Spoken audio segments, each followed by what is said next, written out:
Bonjour, bien-aimés dans le Seigneur. Bonjour, bien-aimés dans le Seigneur. Ce matin, encore une fois, que le Seigneur m'a mis en cœur afin que nous puissions partager ses paroles. C'est par amour que Dieu nous parle. Il faut comprendre cela. Quelquefois, quand la vérité vient, elle blesse, elle fait mal.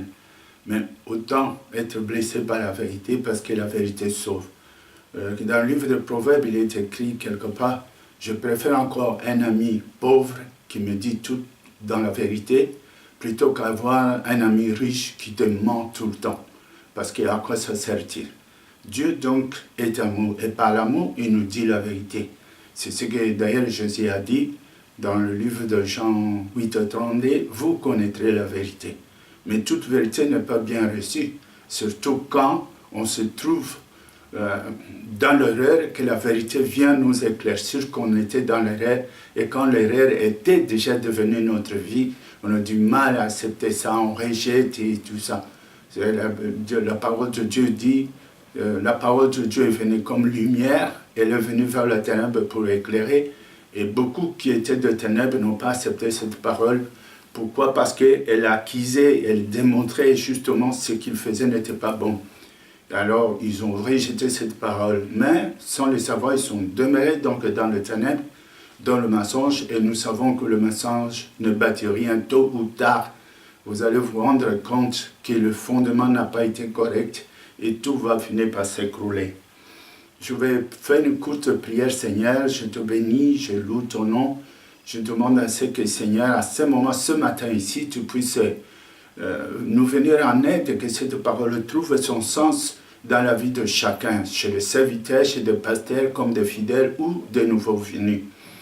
Merci Seigneur, que la gloire te soit rendue dans le nom puissant de Jésus. Amen. Bien-aimés, ce matin, je voulais parler parce que il me semble, j'écoute, je vois, je regarde, après, je sens dans moi qu'il y a une grande confusion quand les gens prennent la Bible pour lire et quelquefois même pour enseigner. Grande confusion. Dans quel sens? Dans le sens que dans la Bible, il y a, je vais vous dire comment c'est dans la Bible. La Bible a beaucoup de livres historiques qui sont dans ça veut dire quand tu écoutes, c'est l'histoire. Dans ce sens-là, il n'est pas différent avec des autres livres historiques quand ils nous parlent des choses passées. La plupart des livres Pentateuque de Moïse sont des livres aussi qui nous parlent du passé, considérés comme les livres historiques. Et il y a des livres, selon moi, qui sont des livres de passage informatique qui vous informent. Je parle par exemple, si on nous rencontre l'histoire du peuple d'Israël, les déplacements, c'est de l'histoire. Si on nous parle par exemple d'autres choses qui ont été faites et tout ça, et sous forme d'information que nous apprenons, c'est un peu comme tu ouvres aussi la télé, tu écoutes les informations. Bon, je vais vous dire pourquoi j'appelle ça comme ça. Il y a aussi des livres qui sont tout à fait prophétiques, c'est-à-dire qui ont été prophétisés et que les choses qui ont été prophétisées au moment venu, ces choses-là s'accomplissent. Et nous entendons ça parce qu'on regarde quand est-ce que ça s'accomplira, quand ça s'accomplira. Comme le retour de Christ, par exemple, aujourd'hui, nous croyons que Christ reviendra. C'est un livre prophétique qui nous a annoncé cela. Et nous attendons quand est-ce que ça s'accomplira, quand est-ce que ça s'accomplira. Et les jours, nous verrons ça, nous disons, voilà l'accomplissement de la parole prophétique. Donc, je disais, il y a la partie historique, il y a la partie informatique, il y a la partie prophétique. Ça, on en trouve ça beaucoup. Je parle, si c'est un livre historique, étant donné que c'est un livre historique, nous connaîtrons l'histoire. On va connaître par exemple la création, on va connaître où se trouvait Abraham, on va connaître l'histoire de Moïse, on va connaître comment le peuple a été libéré. Mais face au problème aujourd'hui, regardez par exemple, moi je suis malade et que je souffre, les médecins ils ont tout essayé et je n'ai pas été guéri. Donc dans moi il y a un problème. Quand je cherche Dieu parce que mon corps attend de Dieu une guérison, une transformation, une amélioration. Quelque chose de bien doit se passer. Parce qu'on considère Dieu comme Dieu vivant, qui était, qui est et qui sera dans l'éternité. Donc Dieu doit me répondre. Si vous m'annoncez l'information, si vous me racontez l'histoire de Dieu, si vous me dites les prophéties, tout ça c'est bien. Mais qu'est-ce que moi je vais attendre? J'attends ma guérison. Et alors, en attendant ma guérison, qu'est-ce que je fais? Ce n'est pas parce que le peuple israélien a traversé la mer Rouge que ma maladie m'est guérie aujourd'hui. Ce n'est pas cela. Ça me conduit seulement à dire, regarde ce que Dieu a fait, regarde ce qui s'est passé à l'histoire, regarde comment les gens ont marché avec Dieu, comment Dieu a réagi. Tout ça, c'est bon. Mais ce que j'attends dans le fond de moi-même, moi aussi, je vais être guéri. Moi aussi, je vais traverser cette mer. Moi aussi, je vais manger de ce pain. Moi aussi, je vais me guérir de ma maladie. C'est ça un problème. C'est pourquoi. Ce que moi je vous dis ici, l'intervention de Christ est très différente de ce qui était passé dans le livre prophétique, dans le livre historique, dans le livre informatique, même dans la Bible, on parle de livre de sagesse, le livre poétique et tout ça. Mais Jésus, quand il arrive, il est la parole de Dieu. C'est-à-dire, c'est un peu comme, vous avez vu ce qui était dans l'Ancien Testament, vous avez lu comment j'ai guéri, j'ai sauvé le peuple Israël, comment j'ai guéri les malades, comment les choses comment je faisais vaincre Israël dans la guerre et tout ça. Bon, maintenant, c'est votre tour. Votre tour de vivre et de voir ça pour que cela constitue maintenant une histoire personnelle entre toi, pas l'histoire des autres, pas l'histoire de Lazare, pas l'histoire de pain, multiplication de pain que tu n'as pas mangé, pas des choses de Bethsaïda parce que tu n'as pas été là, mais ton propre histoire avec Dieu, ta propre expérience avec Dieu, ta propre guérison avec Dieu, ta propre vie avec Dieu. Des choses maintenant qui vont se passer, toi et ta famille et tes enfants et les enfants des enfants. C'est là où cet accomplissement-là va nous aider à dire maintenant par la suite, je crois aussi aux écritures historiques, prophétiques, informatiques, sagesse et tout ça, ce qui s'est passé, parce que ce que je vis maintenant confirme réellement que ce Dieu est vivant. Et par rapport à ça, c'est que nous avons besoin. Vous pouvez être, par exemple, un très bon enseignant et que tu as étudié toute la Bible. Et que tu connais tous les versets. Les gens viennent et tu leur récites, tu parles tantôt d'ici, c'est bon. Tout ça, c'est bon. Mais l'actualité, peut-être les gens que toi, tu parles là, devant toi, il y en a qui sont malades, il y en a qui ont des problèmes qui ont tiré de 20 ans. Là, la personne qui était malade avait 18 ans. Il y a l'autre qui a fait 38 ans. Il y a l'autre qui a fait 12 ans. Il y a fait tous ces gens-là. Il y en a aussi aujourd'hui à l'église. Il y en a qui viennent, qui cherchent Dieu et ils ne comprennent rien. Il y en a qui ont essayé avec des médecins, qui ont essayé un peu partout. Ils sont allés même chez féticheurs pour chercher la guérison, ils n'ont pas trouvé. Après, ils disent, je veux venir vers le Seigneur. Paraît que là, ça fait. Et si là, ils ne trouvent rien, vous voyez un peu? Ça veut dire, tout ça, c'est une belle histoire, hélas, mais je ne trouve rien qui m'a changé. Et donc, c'est difficile à ce que je me confie à une histoire, à un Dieu imaginaire. On va finir par dire ça. Est-ce que Dieu est un Dieu imaginaire? Non. Notre Dieu est un Dieu vivant. Jésus a dit quelque part, mon Père agit. Moi aussi, j'agis. Donc, c'est là où nous sommes. L'intervention de Christ n'est pas comme les autres prophètes qui ont précédé le Christ. Les livres d'Hébreux nous parlent, Dieu a plusieurs fois parler d'une manière et de toutes les autres manières avec des personnes qui ont précédé Christ. Mais il dit, cette fois-ci, je ne vous parle pas le Fils, qui lui est la parole de Dieu, la parole vivante de Dieu. Donc, des histoires que nous avons entendues, aujourd'hui, Christ nous l'enseigne. Non pas seulement en parole, mais par l'esprit de la parole qui vivifie cette parole afin qu'elle puisse agir dans toi. Donc on ne l'écoute pas pour l'écouter, pour remplir ça dans notre cerveau, mais on l'écoute et puis, comme cette parole était parole et vie et esprit, l'esprit rend cette parole vie dans toi, toi qui l'écoutes, et alors on voit l'action la guérison, le salut, la transformation, la bénédiction, la délivrance, toutes ces choses sont vraies, palpables, qu'on vit, qu'on touche. Regardez comment Jean 1, il dit des choses qu'on a entendues, des choses qu'on a écoutées, des choses qui nous ont été enseignées, des choses qu'on a contemplées de loin, mais des choses qu'on a touchées et qu'on a vécues. C'est cela que nous mettons en écrit. Donc, c'est là où moi je suis. Parce que s'il n'y a pas ça, alors toute la parole qu'on a mis, soi-disant, dans la Bible, ne servira à rien. Parce qu'à quoi ça sert d'écouter des histoires pendant que moi je suis malade et que, voilà, autant que tu me racontes l'histoire des guerres, et puis tout ce qui s'est passé, la Mongolie, comment le peuple est tel, et comment ça s'est passé à l'époque, c'est la même chose.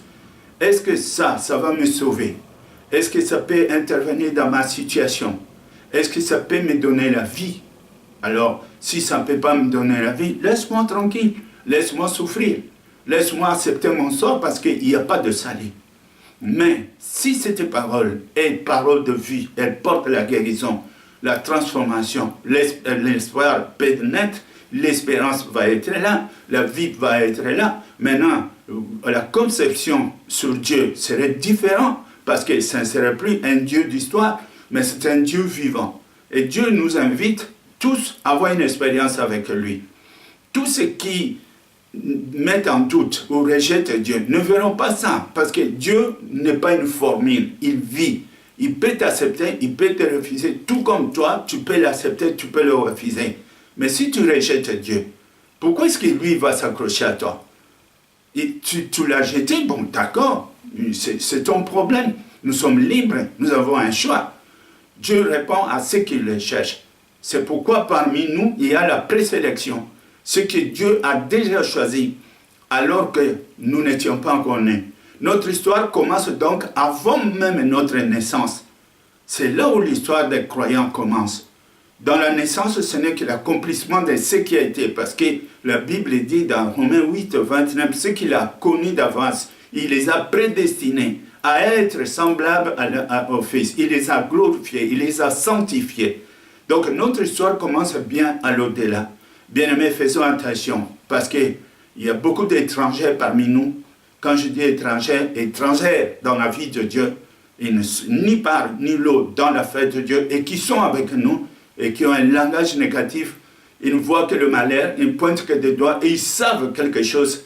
En est les témoins qui sont perdus et qui n'espèrent. Ce n'est pas qu'ils ne croient pas à Dieu. Ils savent que toutes ces choses ne peuvent pas se faire. Mais pour appuyer ce qu'ils sont en train de dire, appuyer les écrits de Darwin et de tout ça, de tous ces livres qui ont été faits, ils sont en train de continuer à appuyer, à défendre cette cause, tout en sachant que ce n'est pas cela. Ils auraient voulu que Dieu s'abaisse, de mettre à genoux peut-être devant eux, pour dire, je vous en supplie, je vous en supplie. Dieu l'a fait une fois sur la croix, ça suffit comme ça. Je dis Dieu, car le Dieu invisible s'est rendu visible dans la personne de Jésus-Christ. Et il est venu, on l'a pris, on l'a cloué, il a accepté cette peine, ce verdict de la mort à notre place. À notre place. Afin que la condamnation qui visait les hommes, lui il a pris ça sur son compte, et nous donne maintenant la deuxième occasion pour que cette fois ici, nous puissions corriger notre vie. Beaucoup prennent ça à la légère, mais chaque jour, écoutez-moi bien, chaque jour est un pas vers cette vérité. Et quand la mort reviendra, c'est trop tard. Les rois, le pauvre, les riches, les blancs, les noirs, vous vous rendrez compte de cette vérité. Et hélas, on ne peut pas revenir en arrière. Si le monde était si malin, ils auraient arrêté la mort. Je préfère encore que vous vous occupiez d'arrêter, de chercher comment arrêter la mort, que plutôt d'aller aux 4 millions de kilomètres pour dire on a fait quelque chose. Qu'est-ce que vous avez fait? Mais non, ce n'est pas ça quand vous remplissez un ballon avec de l'énergie, vous envoyez ça là-bas pour prendre des images. Alors après, ça nous avance à quoi? La Terre a des images beaucoup plus vivantes que là où vous partez. Ici, Il y a plus d'enseignements ici, plus d'informations ici. Et on n'a même pas encore fini, parce qu'on ne connaît même pas mieux notre planète, avant d'aller connaître d'autres planètes pour chercher de l'or ou des choses ici, il y a peut-être des minéraux. Pour faire quoi? Que Dieu nous pardonne. Ce matin, donc, je voulais parler à ceux qui sont de Dieu, à ceux qui ont besoin de connaître la vérité, à ceux qui sont quelque chose leur dit dans leur cœur, Dieu doit exister, c'est pas possible, mais je veux le connaître. Tu as une bonne raison là. Dieu a dit, si vous me cherchez vraiment, moi, je vais me laisser trouver. Il se laissera trouver si nous les cherchons vraiment. Passons un peu aux enseignements de Jésus-Christ. Voilà que quand Jésus-Christ arrive, je prendrai par exemple le verset de Jean 6 qui dit, depuis Jean 6, il dit, à partir du livre de 60, je vais lire un peu pour nous tous, plusieurs de ses disciples, après avoir entendu dire « Cette parole est dure, qui peut l'écouter ?» Jésus, sachant en lui-même que ses disciples murmuraient à ses sujets, leur dit « Cela vous scandalise-t-il? Et si vous voyez le Fils de l'homme monter là où il était avant, par ainsi, de sa résurrection. » Et puis il dit « C'est l'Esprit qui vivifie, la chair ne sert à rien. » Les paroles que je vous ai dites sont esprit et vie. Les paroles que je vous dis sont esprit et vie. Donc, non pas, quand il parle, les paroles sont esprit, c'est-à-dire, il y a la puissance de la réalisation, des transformations, dans la guérison, de tout ce que nous entendons, la production des miracles dans cette parole. Et quand il dit vie, c'est-à-dire, cette puissance n'est pas venue vainement. C'est pour transformer, répondre à ta vie, changer ta vie, redresser ta vie, corriger ta vie, ramener les époux rebelles à leurs femmes, à leurs épouses, amener les épouses qui sont infidèles à leur mari, ramener les enfants à l'obéissance à la famille. C'est une parole qui agit, qui transforme. Et Jésus dit cela. Ce n'est pas une information. Ce n'est pas un livre historique. Ce n'est pas un livre prophétique, c'est un livre, c'est un message vivant, c'est-à-dire qui pratique ça. À n'importe quel siècle où tu te trouves, l'action de cette parole que tu attends agit immédiatement et vous avez cette transformation. Car personne ne peut obéir à la parole de Dieu et la mettre en pratique à cause de la faiblesse de la chair. La chair ne se soumettra jamais à la parole de Dieu. Nous pouvons approuver la parole de Dieu rien que par les oreilles, par l'entendement, par les jugements de conscience. Mais quant à la pratique, aucun de nous n'est capable. Nous avons donc besoin de l'esprit. Sans esprit, il est impossible. Regarde, dans le livre de 2 Corinthiens, chapitre 3 de 2 Corinthiens, la Bible nous dit, je crois que ça commence par 4, la Bible nous dit là que là où il y a l'Esprit de Dieu, là où il y a la liberté. Car la lettre, en elle-même, les paroles comme ça, prophétiques et tout ça, finissent par conduire quelqu'un à l'incrédulité.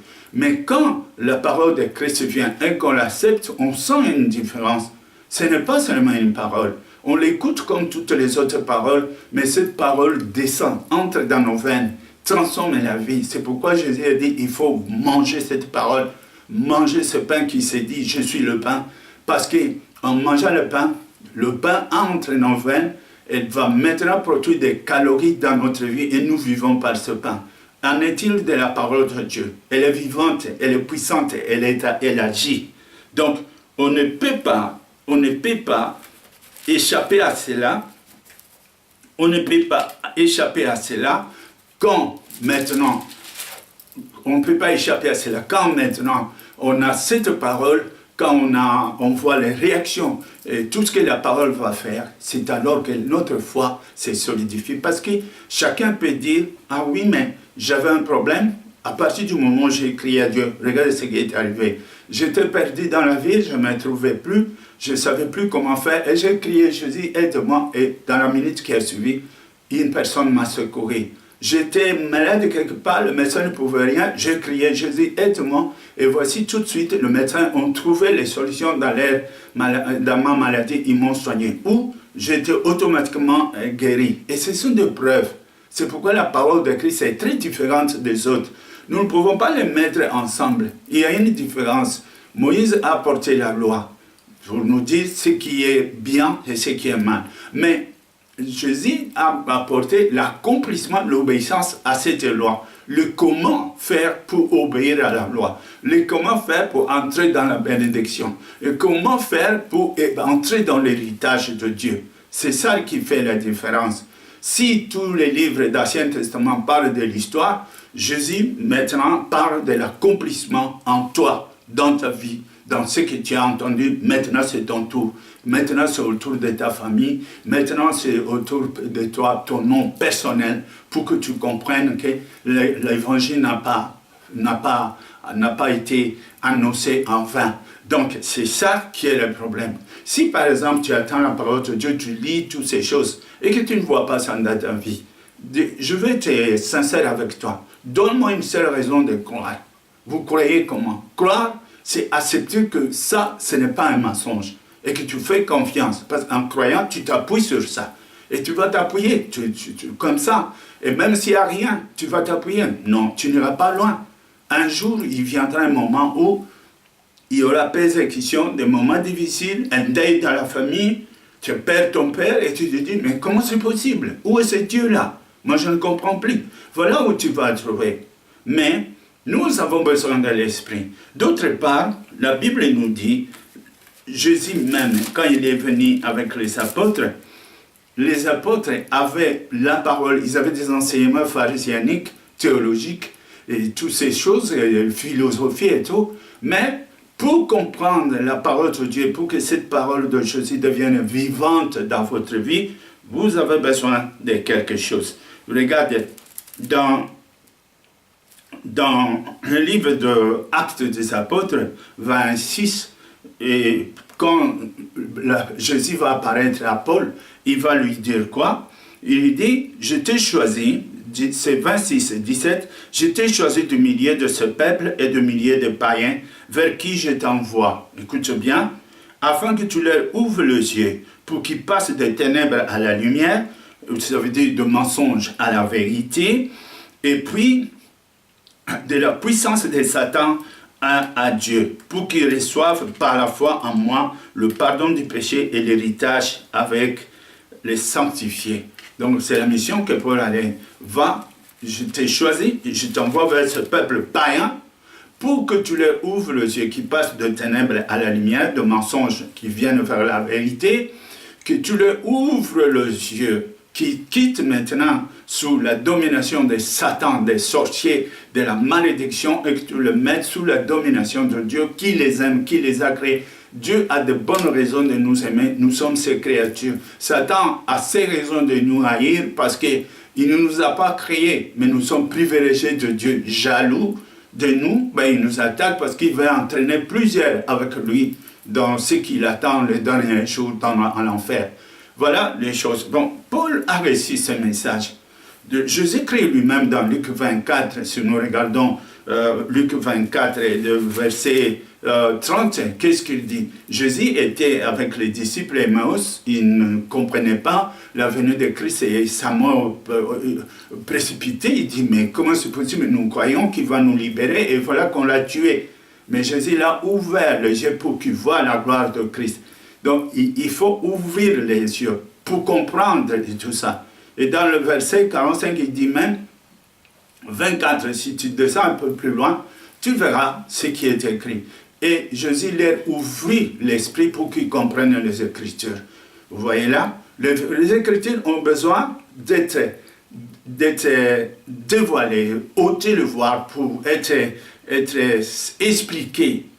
Nous avons besoin de l'aide de l'Esprit pour que nous puissions comprendre les Écritures, ce que cela signifie exactement, faire la différence entre le livre prophétique et sagesse historique et tout ça, et la parole vivante qui vient aujourd'hui dans ta vie pour maintenant faire la même chose chez toi aujourd'hui, à la date d'aujourd'hui, nous sommes en 2018, Dieu veut agir encore dans toi. Et ce sera un secret personnel entre toi et une expérience personnelle entre toi et Dieu. Tu ne croiras pas pour rien. Tu ne croiras pas pour croire. On ne te dira pas dis Amen et puis Amen. Non. Maintenant, quand tu dis je crois en Dieu, Tu as de preuves sous la main, dans ta peau, dans ton corps, chez tes enfants, dans ta famille, dans ton travail. Tu as la preuve. Et cela t'encourage à continuer à croire et à marcher avec Dieu. Et Dieu multiplie encore des miracles, multiplie ses interventions dans tout ce que tu lui demandes. Et comme ça, notre foi reste une foi inébranlable. Quoi qu'il arrive, je me tiens. Pourquoi? Parce que je vis. Nous pouvons voir la parole que moi je dis souvent. David a dit, j'ai combattu avec l'ours, j'ai vu ce qui s'est passé. J'ai combattu avec le lion, j'ai vu ce qui s'est passé. Je suis sûr que je vais combattre ces Philistins et je le battrai. Il y avait des preuves, nous devons avoir ça. C'est pourquoi la parole de Christ est bien différente. Différente de ce qui était la parole de tous les autres. Donc, comme je dis là, dans le livre de Jean 6, il dit, cette parole, Jésus va finir par dire, c'est l'esprit qui vivifie. C'est la chair ne sert à rien.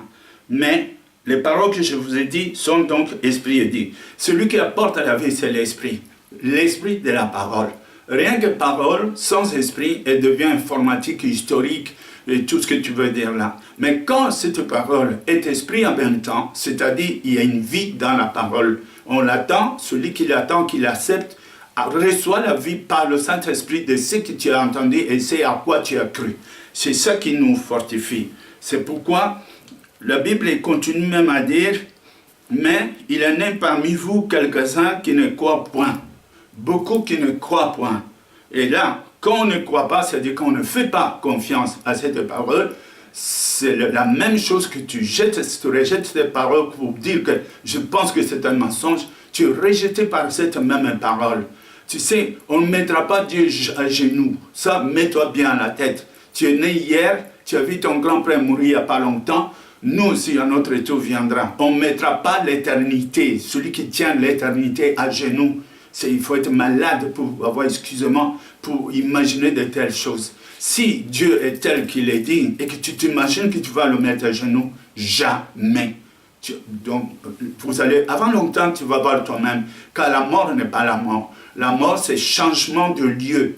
Tu étais sur terre, dans la chair, la poussière que tu as eue de Dieu, venant de la terre, revient à la poussière, mais toi, tu existes, tu es toujours là. Maintenant, ces jours-là, tu ne peux même pas reculer, tu ne peux rien faire, tu te trouves devant et c'est le moment de « Oh, c'était donc vrai !» Mais c'est trop tard pour toi. Parce que tu ne vas pas te présenter devant Dieu tout nu. C'est-à-dire, avant de se présenter, que tu sois habillé. Il y a le corps spirituel, qui est un habillement spirituel, et il y a le corps charnel, qui est l'habillement terrestre. Mais quand on va vers Dieu, il faut avoir un corps. Mais celui qui est nu, tu n'auras même pas le temps de voir Dieu. Tout de suite, tu es classé, tu es éloigné de Dieu. Et bien-aimé, c'est pour l'éternité. C'est-à-dire, si tu as fait 100 ans, ce n'est pas pour 100 ans. C'est pour toujours éloigné de Dieu. Et ça, c'est grave. Ça, c'est grave.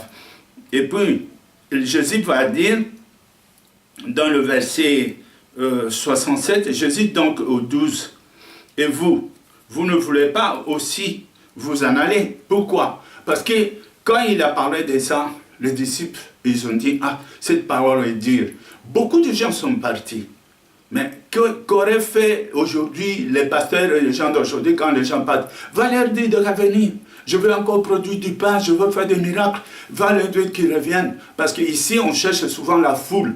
On veut être acclamé, on veut être connu. On veut avoir beaucoup d'argent dans les dîmes et tout ça. Va les rappeler. Mais Jésus n'a pas dit ça. Ils sont partis et quand les disciples vont dire, voilà, cette parole est dure, beaucoup nous sont partis qui étaient avec nous, nous ont quittés. Mais Jésus, il a dit aux disciples, et vous aussi, pourquoi si vous voulez, partez aussi. Allez, suivez-les. C'est-à-dire, Dieu, ce n'est pas la foule ni la gloire qu'il cherche, mais c'est la qualité d'homme qui l'écoute, qui lui font confiance. C'est avec eux que Dieu va les faire entrer dans l'éternité ensemble avec lui, parce qu'ils ont la même pensée, la même voix, le même esprit, la même façon de concevoir les choses. Et c'est ça que Dieu cherche. Bon, quand ils ont dit ça, c'est alors que Pierre va intervenir pour dire, voilà, où irons-nous encore, Seigneur? C'est toi qui as la parole de la vie. Encore, Pierre, la parole de la vie. Il n'a pas dit la parole prophétique, la parole historique, il n'a pas dit la parole de sagesse. Je suis bien d'accord que quand on lit ce qu'aujourd'hui on appelle Bible, qui renferme donc aujourd'hui, comme ils le disent, la parole de Dieu, si réellement il renferme la parole de Dieu, parce qu'il y a des Bibles qui sont tout à fait en dehors de la parole de Dieu. Ce n'est pas par le mot Bible, ça veut dire forcément qu'elle devient parole de Dieu. Parce que le mot Bible vient du mot Biblia, qui est une ville qui a commencé à l'imprimer quelque part vers le monde grec là-bas. Et c'était là où on a commencé à imprimer la Bible, dans la petite ville de Biblia. Ils ont appelé ça Bible, Biblia, dans le sens que c'est un livre. Mais ça n'a absolument rien à voir. Dieu n'a pas dit « je donne la Bible ». Dieu a dit « la parole ». La parole de Dieu. Mais la parole, elle est vivante. Il y a des Bibles falsifiées. Il y a aussi la parole falsifiée. Mais Dieu nous a donné sa parole en héritage. C'est celle-là que nous avons. Celui qui garde cette parole, elle est à la fois parole, elle est à la fois vie, et elle est à la fois l'esprit. Tout ça enfermé dans la parole. C'est au travers de la parole que Dieu a créé l'humanité, que l'univers a été créé. Et il n'y a rien qui existe sans passer par la parole. Nous ne pouvons entrer au ciel que si nous passons par la parole. De même que notre chair a existé par la parole, notre esprit vivra aussi éternité dans la parole, par la parole et pour la parole. Donc on ne peut pas quitter, on ne peut pas s'éloigner de ça. Donc faisons donc attention à tous ceux qui sont c'est des gens qui ont étudié de tout ça, en prêchant la parole de Dieu. Tâche un peu de regarder. Les miracles doivent accompagner. Ne critique pas ça. Ne dis pas oui mais n'est pas oui. Si tu veux te marier, je donne un exemple. Tu te trouves là avec ta femme, et puis devant le mariage, et puis on demande au mari, est-ce que tu es d'accord de prendre comme épouse, tout ça, et puis le mari dit maintenant, oui mais, vous ne trouvez pas ça étrange? Tout de suite là. Oui, mais tout le monde va s'élever. Oui, quoi? Mais quoi? Mais quoi? Vous auriez pu arranger ça à la maison. C'est-à-dire, quand on dit oui, on ajoute mais, elle détruit tout ce qu'on allait dire. Donc, notre oui pour le Seigneur est un oui. Ou alors, pas oui. Mais si tu as dit oui, c'est oui pour tout. On ne dit pas oui, mais. Ça ne s'explique pas. Oui, mais moi aussi, ça n'a rien à voir. Tu viens de régner la parole. Ton oui n'est plus oui. C'est un doute. C'est un non. Donc, dans le Seigneur, il n'y a que oui et amen. Et ce qu'on ajoute ne vient pas de Dieu. Ça, très souvent, beaucoup de gens négligent ça. Et ça sera terrible à la fin, ce sera catastrophique ça. Parce qu'il y a beaucoup d'appelés, très peu de lui. Nous devons nous rappeler de ça. Pourquoi est-ce que je parle de cette parole? Surtout, si moi je parle de ça, parce que je vous aime. Et je ne vous aime pas pour rien. Je vous aime parce que vous êtes mes frères. Je vous aime parce que le Seigneur lui-même vous aime. Je vous aime parce que nous sommes appelés à vivre éternellement avec Dieu. Je vous aime parce que vous avez besoin de la vérité, tout comme moi j'ai besoin de la vérité. Et Dieu nous a créés pour la vérité et que nous puissions travailler en vérité parce qu'il est la vérité lui-même et sa vérité est le chemin du salut. C'est à cause de ça que je vous dis. Si vous m'écoutez, je ne demande pas, peut-être que tu as des sentiments personnels avec le pasteur, ça fait 10 ans que vous êtes avec, mais ce n'est pas ça qui va te sauver. Le jour que tu te trouveras devant Dieu, on n'appellera pas ton pasteur. Lui, il aura des comptes à rendre pour lui-même. Et toi, tu auras des comptes à rendre pour toi-même. Dieu va nous demander par rapport à sa parole. Il est dans sa parole. C'est pourquoi la Bible dit, faites attention à la parole que tu reçois.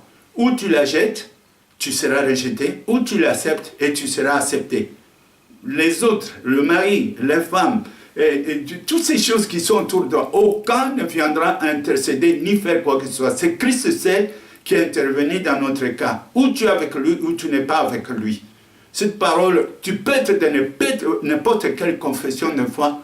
Vous savez très bien, ce que moi je dis est vrai. Alors si tu es fanatique à la religion, ça n'a rien à voir. On ne peut pas se débattre sur les couleurs. Tu aimes le blanc, tu aimes le rouge, tu aimes le vert, c'est ton affaire. Mais la vérité pour le salut, c'est par Christ. Dans l'islam, on dit aussi que c'est Christ, Jésus, qui reviendra, le dernier temps qui viendra. Bon, s'il reviendra, ça veut dire qu'il viendra et il jugera. Et s'il va juger, faites attention, parce que ce n'est pas le fanatisme. Ce que vous dites là est vrai. Ce qui viendra, il y aura un jugement. Bon, quitte à nous de maintenant de dire où, de quel côté tu es, avec qui tu es. C'est à ce moment. c'est l'occasion que nous avons pendant que tu es vivant encore dans ta chair. C'est le moment. Parce qu'une fois la chair te lâche, c'est fini. L'histoire est arrêtée là. Ton histoire avec Dieu s'arrête là. Désormais, ou tu es avec lui, ou tu n'es pas avec lui, ou tu es sauvé, ou tu es perdu. Donc, ce que je voulais ce matin, nous parlons. Si je récapitule pour revenir en arrière, la parole de Christ est très différente des histoires, des paroles prophétiques et de tout ça. Toutes ces choses qui ont été aujourd'hui, c'est de life avec Dieu. C'est du vivant, c'est en direct, c'est ton tour de vivre ce que Moïse a vécu, ce qu'Abraham a vécu, ce qu'Isaac a vécu, ce que Jacob a vécu, ce que les prophètes, tous ceux qui ont vécu avec le Seigneur. Aujourd'hui, c'est ton tour. Dis ton nom. Moi, je m'appelle Fritz, c'est mon tour, Fritz, de vivre maintenant avec le Seigneur. À ce moment, mettre aussi ton nom, c'est mon tour tel. Si Dieu t'a créé et que Dieu existe, il est là pour marcher maintenant avec toi, pour renforcer ta foi, pour te montrer que tu n'as pas cru en vain. Tu as de bonnes raisons de rester avec lui. Et ça, c'est lui seul qui est capable de les donner dans sa parole, qui est à la fois parole et aussi vie par le Saint-Esprit. Merci. Que Dieu vous bénisse donc. J'espère bien que cet enseignement nous a servi à quelque chose, ou t'a servi à quelque chose dans ta vie, que cela peut te permettre de chercher Dieu dans la vérité.